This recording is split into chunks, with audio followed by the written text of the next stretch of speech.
आएंगे। इसी बीच सीधा रुख करते इस वक्त दिल्ली के प्रगति मैदान का, जहां पर लोकसभा अध्यक्ष ओम बिरला इस वक्त राष्ट्रीय सहकारी महासम्मेलन कार्यक्रम को संबोधित कर रहे हैं। पालन, मत्स्य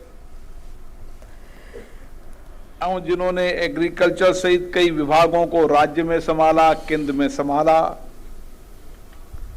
जिनको सहकारिता का एक लंबा अनुभव है, माननीय पुरुषोत्तम रूपाला जी, इस सहकारी संघ के राष्ट्रीय अध्यक्ष, इफ्को के चेयरमैन दिलीप संघानी जी, कृबोको के, और हमें खुशी है कि अंतर्राष्ट्रीय सहकारी गठबंधन में पहली बार सहकारी क्षेत्र में भारत का प्रतिनिधित्व करने वाले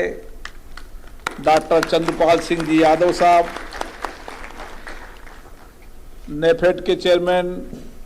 doctor Vijendra Singh ji, urban cooperative bank के नेशनल अध्यक्ष ज्योतिंद्र मेहता जी, सुनील कुमार सिंह जी, विजय कुमार जी, सुधीर महाजन जी, मंच पे विराजे सभी अतिथिगण और नेपाल से भी आए हमारे सभी प्रतिनिधि भाइयों और देश के अलग अलग राज्यों से आए सभी सहकारी प्रतिनिधियों का मैं हार्दिक स्वागत करता हूं, अब अभिनंदन करता हूं। सहकारिता क्षेत्र में काम करने वाले आप सभी महान भावों ने 2 दिन तक एक गहन चिंतन किया, मनन किया, चर्चा की और किस तरीके से हम सहकारिता के क्षेत्र के माध्यम से समाज में आर्थिक सामाजिक परिवर्तन ला सकते हैं। इसके लिए आपने कई सत्रों के अंदर चर्चा की है। मुझे आशा है इन सत्रों में महत्वपूर्ण सुझाव आए, अपने अपने अनुभव आए और हमने एक अनुभवों को साझा करते हुए और किस तरीके से बेस्ट प्रैक्टिसेस कोऑपरेटिव में अपनाई जाए, किस तरीके से हमारी दक्षता को बेहतर की जाए, हमारी कार्यकुशलता को अच्छा किया जाए और किस तरीके से सहकार से समृद्धि की ओर हम बढ़ सकें, इसके लिए आपने व्यापक चर्चा की। सहकारिता हमारे मूल स्वभाव में है, हमारे चिंतन में है, हमारी कार्यशैली में है, हमारे व्यवहार में है और इसलिए जब हमारा जीवंत लोकतंत्र है और लोकतंत्र की जितनी संस्थाएं हैं वो संस्थाएं सारी की सारी सहकारिता के आधार पर है। सही कहा पुरुषोत्तम रूपाला जी ने कि लोकतंत्र चलता है सबके सहयोग से, सबके साथ मिलकर, सबके अनुभवों का, विचारों का मंथन और विचार और मंथन से जो अमृत निकलता है उस अमृत से समाज का कल्याण। और ये मूल भावना बेसिक कोऑपरेटिव की है और इसीलिए सहकारिता एक ऐसा सेक्टर है जो केवल एक सीमाओं में नहीं बांधा जा सकता। सहकारिता मतलब सबका सहयोग और हमारा स्वतंत्रता आंदोलन भी इसी सहकारिता के आधार पर रहा। सभी वर्गों का, सभी समाजों का, सभी धर्म के लोगों का, सबका सामूहिक प्रयास, जिसके कारण हमारा स्वतंत्रता आंदोलन सबके प्रयासों से सफल हो पाया। और जब आजादी के लोकतंत्र के अंदर हमने संसदीय लोकतंत्र अपनाया तो संसदीय लोकतंत्र में भी हमारी सहकारिता भावना रही। हमने हमारे संविधान बनाते समय जनता को बीच में रहकर जनता के द्वारा शासित संचालित शासन हो। और आज दुनिया में हम कह सकते हैं कि लोकतंत्र में संसदीय शासन व्यवस्था ही सबसे सर्वश्रेष्ठ है और दुनिया के अधिकतम देशों ने जहां जीवंत लोकतंत्र है वहां संसदीय लोकतांत्रिक व्यवस्था अपनाई है। और इसीलिए हम कह सकते हैं कि सहकारिता का योगदान हमारे मन विचार क्रम में हमेशा है। और इसीलिए विश्व के अंदर या भारत के अंदर जब कोई भी संकट आई, आपदा आई, उस समय संकट आपदा के समय एक सहकारिता क्षेत्र ऐसा क्षेत्र है जिसने संकट और चुनौतियों का सामना किया और उस संकट चुनौतियों का समाधान का रास्ता सहकारिता के क्षेत्र से निकला। आप जितने भी इस देश के अंदर या विश्व के अंदर आप कोऑपरेटिव मूवमेंट पढ़ेंगे तो आपको लगेगा कि वहां के आर्थिक, सामाजिक, वहां की सबसे बड़ी धुरी के अंदर अगर कोई केंद्र बिंदु है तो वो सहकारिता का क्षेत्र है। और हमारे इस 75 वर्ष की लोकतंत्र की यात्रा के अंदर भी हमारे चाहे किसान हो, मजदूर हो, महिला हो, तमाम क्षेत्रों के अंदर जो कुछ भी परिवर्तन हुआ उस परिवर्तन में सहकारिता का सबसे बड़ा योगदान है। आप भारत एक कृषि प्रधान देश है और कोई समय था जब कृषि की आमदनी कहीं ना कहीं बहुत कम होती थी और काफी लंबे हर्षों तक किसान फसल उगाता था, लेकिन उसकी लागत ज्यादा होने के कारण और लागत के बाद साहूकार सूदखोर से ब्याज लेने के कारण वह किसान हमेशा कर्ज में डूबा रहा। इसीलिए एक लंबे समय के कालखंड तक भारत का किसान कर्ज में डूबा रहा, कर्ज में पैदा हुआ, कर्ज में मर गया। यह हमारा एक लंबा कालखंड रहा। लेकिन उस कालखंड में से एक सहकारिता क्षेत्र एक ऐसा क्षेत्र था जिसके माध्यम से हम उस कर्ज में डूबने वाले किसान को बचा पाए। और आज कई राज्यों के अंदर कोई समय था जब इसी ग्राम सेवा सहकारी समिति फैक्स के अंदर 16%, 18%, 14%, 10%, 12%, 6% ब्याज पर लोगों को पैसा मिलता था किसानों का। लेकिन आज अधिकतम प्रदेशों के अंदर 1 लाख से 1.5 लाख तक किसानों को 0% पे ब्याज मिलता है। वह सहकारिता के कारण मिलता है। आज ये नेफेड से लेकर इफको ले लें, क्रेबुको ले लें, आज सहकारिता के क्षेत्र में इतनी बड़ी संस्थाएं खड़ी हुई और आज उसका कारण है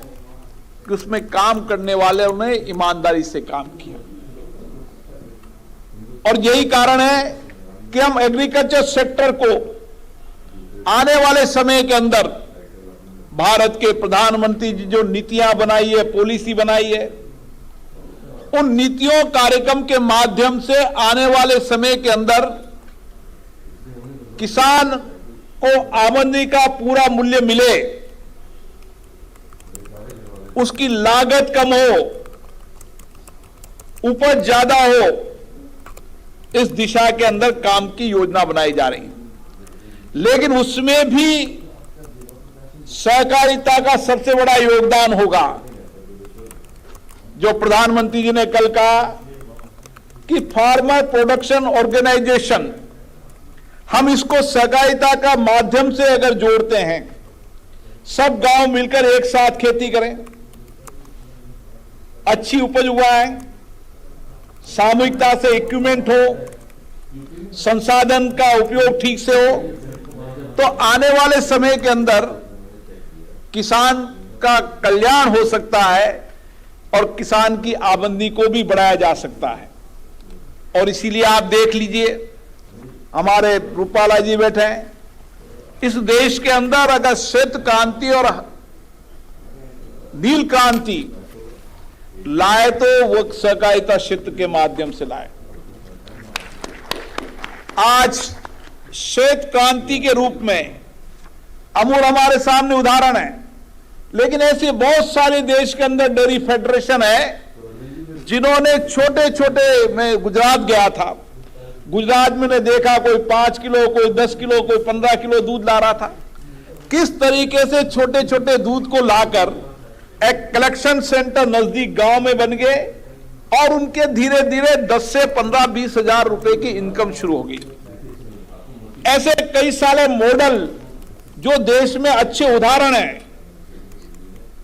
जो उन्होंने कोऑपरेटिव सेक्टर के माध्यम से लोगों के जीवन में परिवर्तन किया है, रोजगार दिया है, आर्थिक तंत्र को मजबूत किया है, ऐसे उदाहरण हमें पेश करने की आवश्यकता है।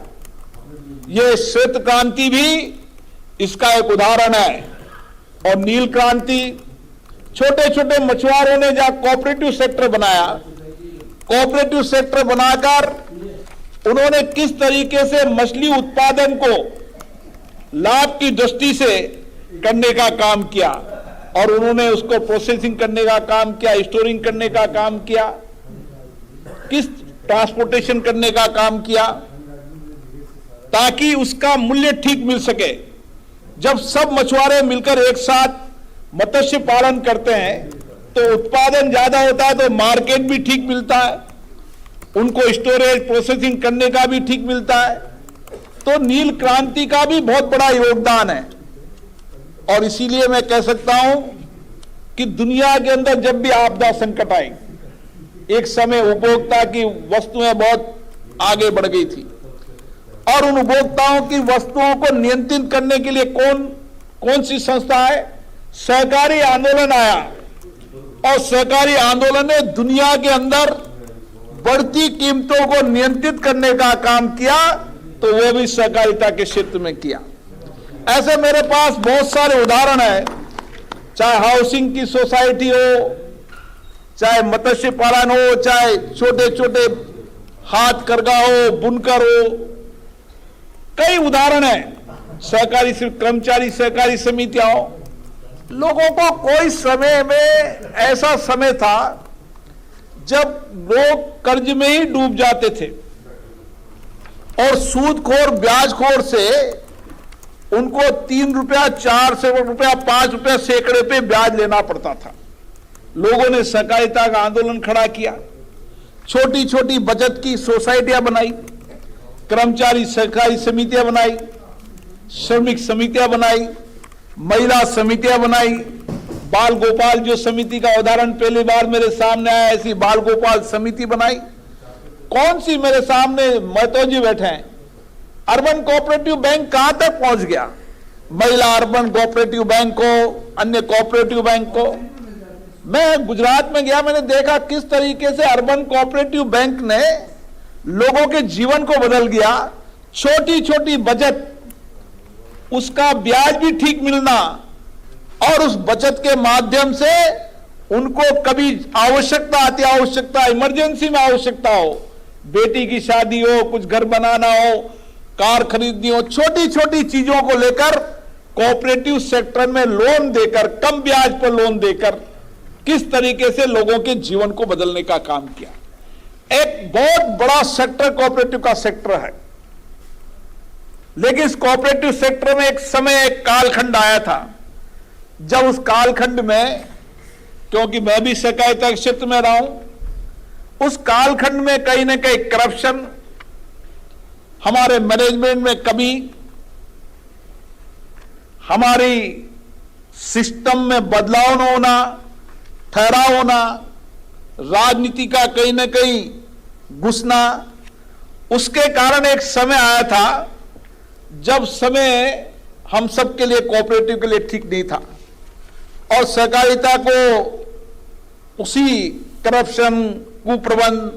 पारदर्शिता के अभाव के कारण लोग सहकारिता पर सवाल उठाने लगे थे। लेकिन माननीय प्रधानमंत्री जी ने सही कहा, अब समय बदल गया है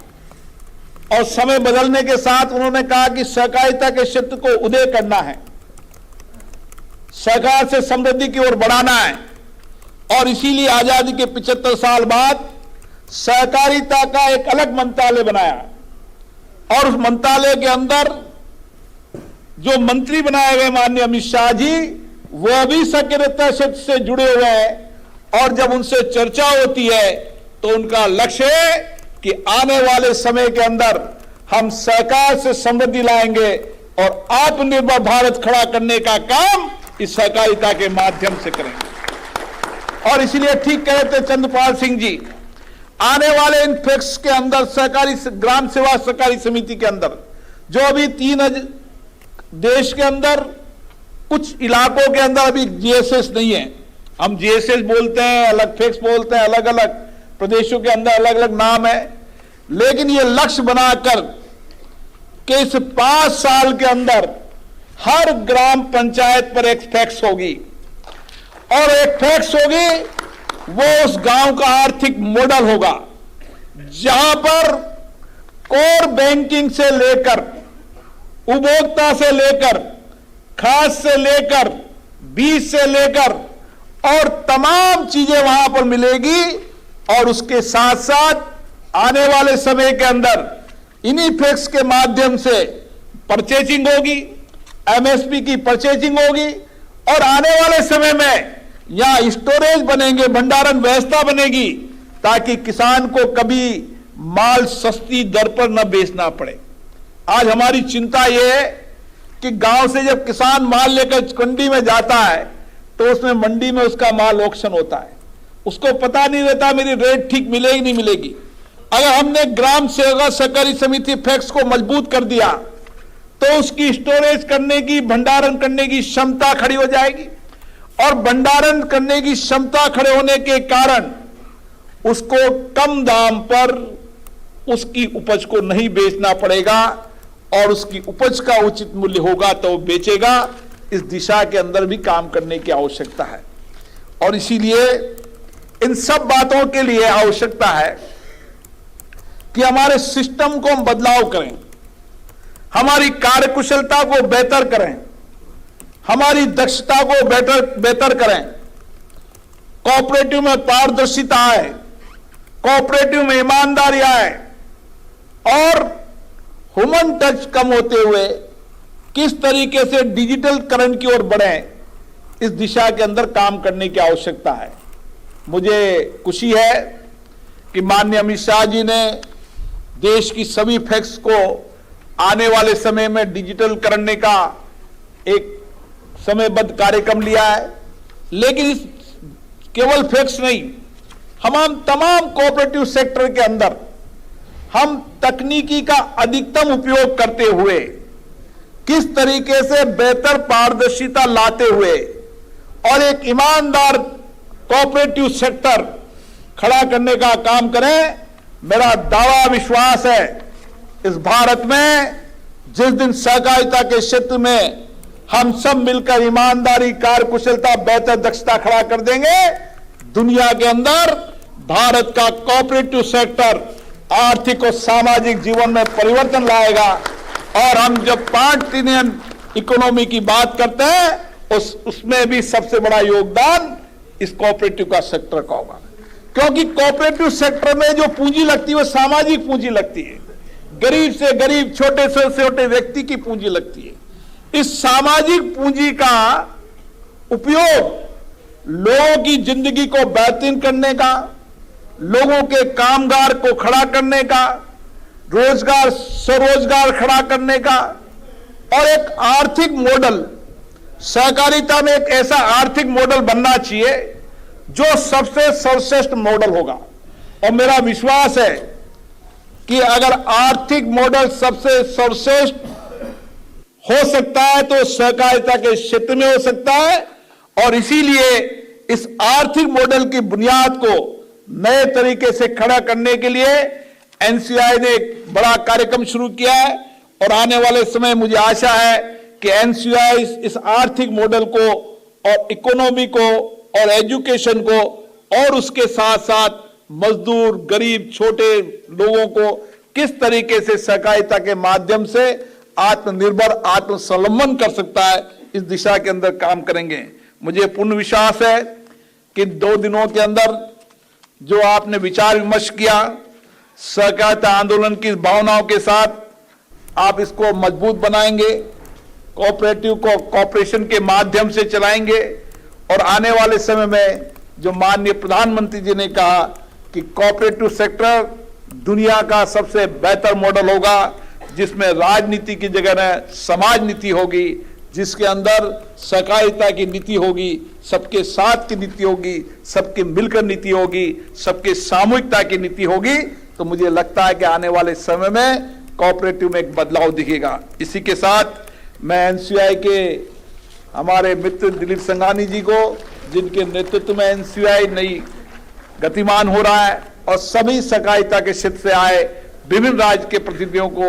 यही आग्रह करता हूं, आइए हम सब मिलकर सामूहिकता के साथ कोऑपरेटिव के एक नए उदय को करें और आने वाले समय में जब आजादी के 100 साल हो, उस विकसित भारत बनाने में सबसे बड़ा योगदान सहकारिता के क्षेत्र का हो। आप सबको बहुत बहुत धन्यवाद।